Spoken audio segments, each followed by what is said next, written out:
This is the 1980 Ford F-Series, and people literally called it America's truck. The 1980s opened with a brand new generation.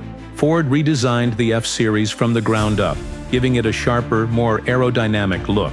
Rounded edges, cleaner lines, and lighter materials made it stand out on highways crowded with boxy competitors. It wasn't just style, it was Ford showing confidence. Under the hood, new engines appeared. Inline sixes, V8s, even diesel options gave customers choices for power or efficiency. Ford knew the oil crisis wasn't far behind them, and they wanted trucks that could work hard without draining wallets. But the real story wasn't just in the design or the engines, it was in the toughness. Ford built these trucks to cement their reputation as the nation's most dependable workhorses. Farmers, contractors, and families all trusted the F-Series to handle whatever America threw at it. From muddy job sites to cross-country hauls, the 1980s F-Series became the definition of reliable. And the gamble paid off. By the mid-1980s, the F-Series wasn't just another truck. It was the best-selling vehicle in the United States. Not just in trucks, in all vehicles, sedans, muscle cars, imports. Nothing outsold Ford's pickup. Collectors today still chase these 1980s models, especially the restored ones with V8 engines and clean body lines. They represent an era when Ford locked in its crown as America's truck brand. And this is only one part of the story. We're building a full series on the history of trucks, from the first F1 workhorses to the electric F-150 Lightning.